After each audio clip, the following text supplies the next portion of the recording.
Selamat pagi anak ibu semua. Kembali lagi kita belajar bidang studi bahasa Indonesia. Pada pertemuan sebelumnya, kita sudah belajar mengenai struktur dari teks negosiasi. Nah, pada pertemuan kali ini kita akan mempelajari langkah-langkah menulis teks negosiasi dan unsur-unsur yang ada di dalam sebuah teks negosiasi. Nah, untuk itu anak-anak ibu semua tetap semangat untuk mengikuti pembelajaran. Salam sehat dan salam SMP. Pada pertemuan sebelumnya, kita sudah membahas mengenai teks negosiasi, mulai dari pengertian teks negosiasi, tujuan teks negosiasi, ciri-ciri teks negosiasi, jenis-jenis teks negosiasi, dan struktur kompleks teks negosiasi. Nah, anak-anak ibu, pada pertemuan kali ini kita akan membahas unsur-unsur teks negosiasi.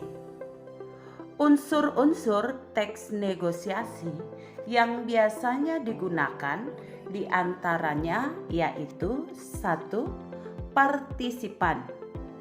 Partisipan adalah pelaku atau negosiator atau penutur dan mitra tutur. 2. Bahasa santun. Menggunakan bahasa Indonesia dengan budi bahasa yang halus, nilai rasa yang baik, dan tidak menyinggung perasaan. 3. Pasangan tuturan, yaitu lawan bicara saat sedang melakukan negosiasi. 4. Kalimat persuasif, yaitu sebuah kalimat yang berisi bujukan atau ajakan secara halus agar lawan bicara mau atau bersedia mengikuti kemauan yang kita sampaikan. 5. Kalimat deklaratif, yaitu sebuah kalimat yang berupa statement untuk memberikan suatu informasi kepada seseorang tanpa mengharapkan respon khusus. Dan yang terakhir adalah kalimat interrogatif, yaitu kalimat yang di dalamnya mengandung pertanyaan yang berfungsi untuk menanyakan suatu informasi kepada orang lain.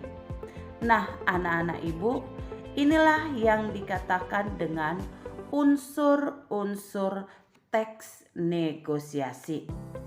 Nah, selanjutnya kita akan belajar langkah-langkah menulis teks negosiasi yang nanti akan kita praktekkan bagaimana cara menulis teks negosiasi tersebut. Adapun langkah yang pertama yaitu menentukan tujuan. Apa tujuan kita menuliskan teks negosiasi tersebut? Apa tujuan kita di dalam isi teks tersebut? Yang kedua, menentukan pihak-pihak yang berkaitan. Di dalam bernego tersebut, siapa orang-orang yang terlibat. Kemudian yang ketiga, menentukan konflik atau masalah. Di dalam sebuah teks negosiasi, kalau misalkan kita melakukan suatu negosiasi, biasanya diawali dengan sebuah konflik. Berikutnya yang keempat, menentukan solusi dalam penawaran. Dan yang terakhir, menentukan model kesepakatan. Nah, inilah langkah-langkah penulisan teks negosiasi yang harus anak-anak kami ikutkan supaya nanti penulisan teks negosiasi sesuai dengan aturan-aturan, langkah, dan struktur yang sudah kita pelajari. Nah, untuk itu, untuk melatih pemahaman anak-anak kami semua, silahkan kamu kerjakan tugas yang sudah Ibu lampirkan di kolom tugas classroom. Selamat mengerjakan, salam sehat dan salam ISIPD.